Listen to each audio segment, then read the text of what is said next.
Quand j'ai arraché le masque à bec de son visage, j'ai réalisé qu'il n'y avait pas de peau dessous, juste des muscles à vif, palpitants, et il était encore vivant. Il souriait encore.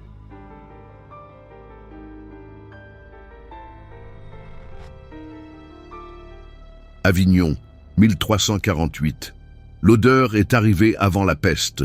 Une puanteur douce et pourrie qui collait à la gorge comme du miel épais, qui imprégnait les vêtements, les cheveux, l'âme. J'étais l'apprenti du chirurgien barbier Nicolas Flambert, un homme dont la réputation de guérir les pestiférés se répandait dans les ruelles étroites comme une promesse de salut.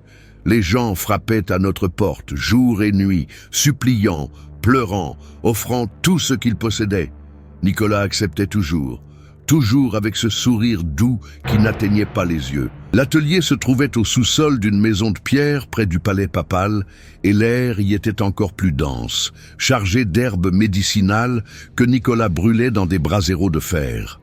Romarin, genièvre, quelque chose d'autre que je n'arrivais jamais à identifier, une odeur métallique presque salée qui picotait ma langue. Il portait le masque à bec rempli de fleurs séchées et d'épices, comme tous les médecins de la peste, mais le sien était différent, plus long, plus sinistre, et les yeux de verre semblaient me suivre même quand il ne regardait pas. Mon travail était simple, préparer les sangsues, affûter les lancettes, maintenir les patients pendant que Nicolas pratiquait les saignées.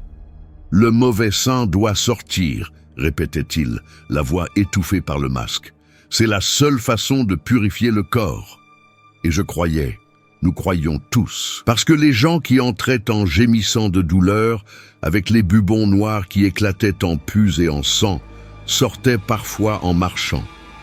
Pas beaucoup, mais quelques-uns, suffisamment pour garder l'espoir vivant. Ce fut la 4e nuit que je remarquai le schéma.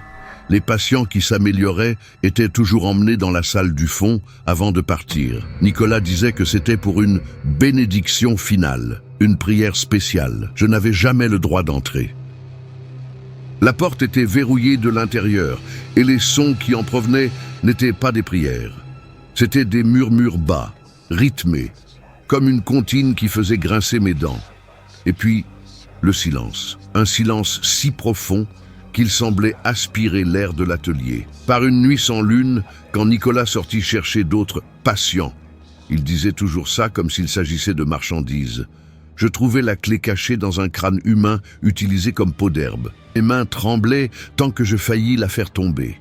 La serrure grinça quand je tournais, et la porte s'ouvrit sur une obscurité absolue. J'allumai une bougie, et la lumière vacillante révéla ce que mon cerveau refusait de traiter.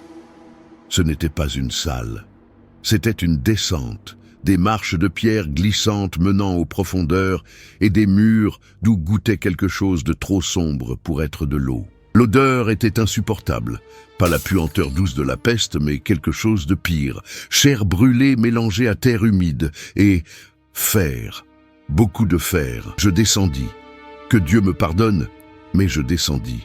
Chaque pas résonnait comme une accusation, et les bougies sur les murs s'allumèrent d'elles-mêmes à mon passage, comme si quelque chose me guidait, m'invitait. Au fond, il y avait une chambre circulaire, et là, suspendus à des crochets au plafond, se trouvaient les guéris. 12 corps nus, pâles comme de la cire, sans un seul bubon. Parfait, sauf pour les incisions. Des coupes précises du cou au pubis, ouvertes comme des pages de livres. À l'intérieur des corps, il n'y avait pas d'organes, rien de ce qui aurait dû y être. À la place, je trouvais quelque chose que mon esprit lutte encore à nommer. Des structures cristallines noires, poussant comme des racines tordues, entrelacées là où auraient dû se trouver poumons, cœur, estomac. Elles pulsaient d'une lumière faible, rouge comme des braises mourantes, et émettaient un bourdonnement bas qui vibrait dans mes os. C'était comme si la peste s'était solidifiée en eux, transformant la chair en minéral, la vie en autre chose. Fascinant, n'est-ce pas? La voix de Nicolas vint de derrière moi, calme, presque fière. Je pivotais si vite que je fis tomber la bougie. Mais les murs restèrent illuminés par cette lumière rouge pulsante des corps. Il était là, immobile, le masque à bec reflétant l'éclat sinistre. Il m'a fallu des années pour perfectionner le processus. La peste n'est pas une malédiction, mon jeune apprenti.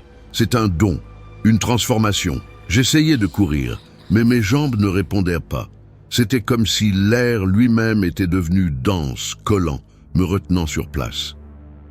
Nicolas s'approcha à pas mesurés et je remarquai qu'il boitait d'une façon que je n'avais jamais vue auparavant. « Tu voulais apprendre l'art de la guérison », dit-il en ôtant ses gants de cuir. Ses mains étaient gris foncé, avec des veines noires serpentant sous la peau. « Laisse-moi t'enseigner la vérité. Nous ne guérissons pas la peste, nous la nourrissons. Et en échange, elle nous nourrit. » Il désigna les corps suspendus. Ces pauvres airs sont arrivés ici en train de pourrir, se liquéfiant dans leurs propres pustules. Je les ai sauvés.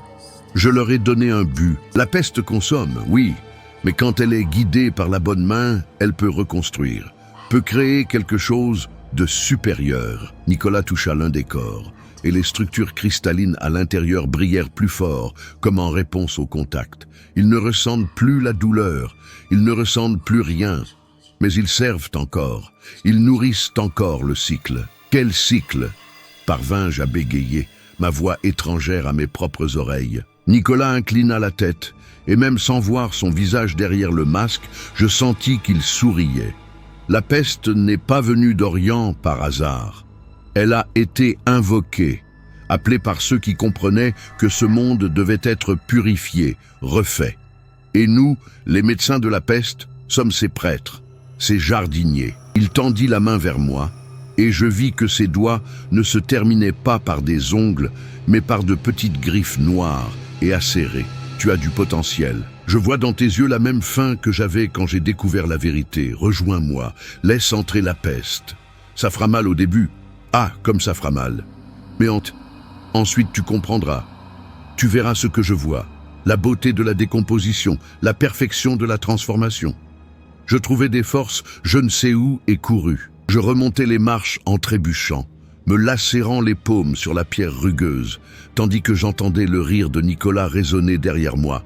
Pas un rire humain, mais quelque chose de multiple, comme si plusieurs voix riaient à l'unisson. Je traversai l'atelier, renversant flacons et instruments, et quand j'atteignis enfin la rue, les premières lueurs de l'aube commençaient à éclaircir le ciel. La ville était différente. Les gens qui passaient, les marchands ouvrant leurs étals, les mendiants au coin des rues, tous portaient des masques à bec, et tous se tournèrent vers moi en même temps. Je courus dans les ruelles comme une bête traquée, mais il n'y avait nulle part où aller. Chaque rue que je prenais, chaque impasse, se terminait par d'autres masques, des dizaines, des centaines, immobiles dans le silence, seulement observant les longs becs pointés vers moi comme des accusations. Personne ne parlait, personne ne bougeait, juste ce silence suffocant, interrompu seulement par ma respiration désespérée et le bruit de mes pieds nus claquant sur les pavés sales. Je trouvais refuge dans une église abandonnée, la porte entr'ouverte grinçant sur ses gonds rouillés. À l'intérieur, l'air était glacial, malgré la chaleur de l'été, et des vitraux brisés laissaient entrer des faisceaux de lumière qui découpaient l'obscurité comme des lames. Je me cachais derrière l'autel, serrant mes genoux contre ma poitrine, essayant de contrôler les tremblements qui secouaient tout mon corps. Il fallait que je pense, que je comprenne, mais mon esprit était un tourbillon d'images, les corps suspendus, les structures cristallines, les mains grises de Nicolas. Ce fut alors que je le sentis. Une démangeaison au pli de mon coude gauche. Petite au début, presque négligeable, mais elle grandit. Je remontai ma manche d'une main tremblante et vis le premier signe, une tache sombre, de la taille d'une pièce, avec le centre gonflé. Un bubon, le début. Non, murmurai-je dans le vide de l'église. Non, mais c'était déjà en train d'arriver. Je pouvais sentir la chaleur se répandre dans mon bras, remonter à l'épaule. La fièvre commençait à faire bouillir mon sang. Tu ne peux pas fuir ce qui est déjà en toi. La voix de Nicolas résonna sur les murs de pierre. Je cherchais l'origine du son, mais ne vis personne. Seulement des ombres dansant dans les coins. Tu es descendu dans ma chambre, tu as respiré l'air sacré, tu as touché les murs qui suintent l'essence de la transformation. La peste t'a déjà choisi, mon garçon. Il ne reste plus qu'à attendre. Le bubon sur mon bras pulsait en synchronie avec mon cœur, et je jurais voir quelque chose bouger sous la peau, quelque chose qui voulait sortir. J'arrachais un éclat de verre du sol et sans réfléchir, je l'enfonçai dans la chair gonflée. La douleur fut aveuglante, mais il n'en sortit pas de sang. Il en sortit cette lumière rouge, cet éclat maladif, et avec elle, une fumée noire qui monta en spirale jusqu'au plafond. « Bon choix », dit Nicolas, et cette fois il était là, matérialisé de nulle part, à quelques pas de moi. La douleur est la première étape vers l'illumination, vers la transformation complète. Il ôta lentement son masque, et ce que je vis dessous fit vaciller ma santé mentale. Il n'y avait pas de visage, juste du muscle à vif, palpitant et luisant de ses veines noires. Les yeux étaient des puits profonds où brûlait cette lumière rouge. Et la bouche, mon Dieu, la bouche, était trop grande, remplie de dents qui ne cessaient de pousser et de tomber, pousser et tomber, dans un cycle infini et nauséeux. « Bienvenue à la vraie guérison, dit-il, et sa voix venait maintenant de partout à la fois.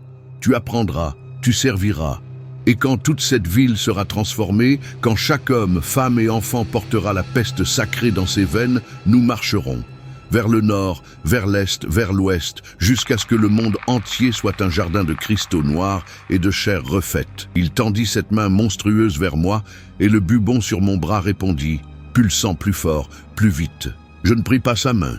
Je saisis le plus grand éclat de verre que je trouvais et je coupais profondément, du poignet à l'épaule, ouvrant la chair, laissant jaillir cette lumière rouge avec mon sang.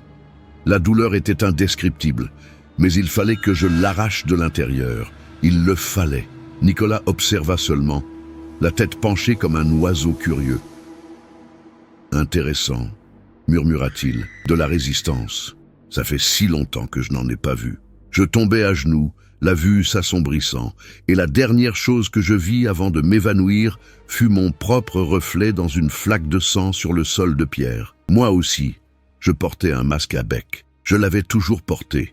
Je me réveillais 3 jours plus tard dans un lit inconnu, dans une maison que je ne reconnaissais pas. Une vieille femme s'occupait de moi, changeant les bandages de mon bras. « Tu as eu de la chance !»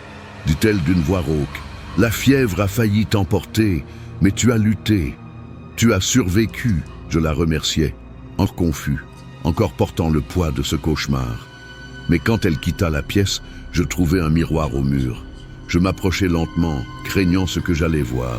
Mon visage était pâle, émacié, mais c'était mon visage, humain, normal. Je poussai un soupir de soulagement, jusqu'à ce que je remarque mes yeux. L'iris, autrefois marron, avait maintenant de petits points rouges, brillants, palpitant. Et à la fenêtre, reflétée dans la vitre, je vis Avignon en bas.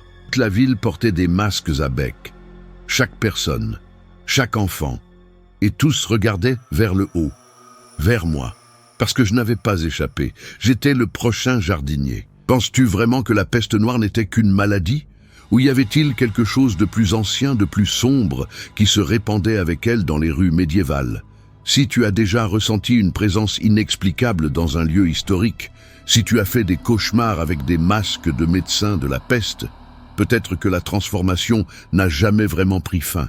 Si cette histoire t'a donné des frissons, laisse un like et abonne-toi à la chaîne, parce que les prochaines seront encore plus perturbantes. Et commente, de quelle ville et quel pays regardes-tu? Je veux savoir jusqu'où les ombres et les cauchemars de l'horreur peuvent aller. Jusqu'où la peste se propage encore, dors bien si tu le peux.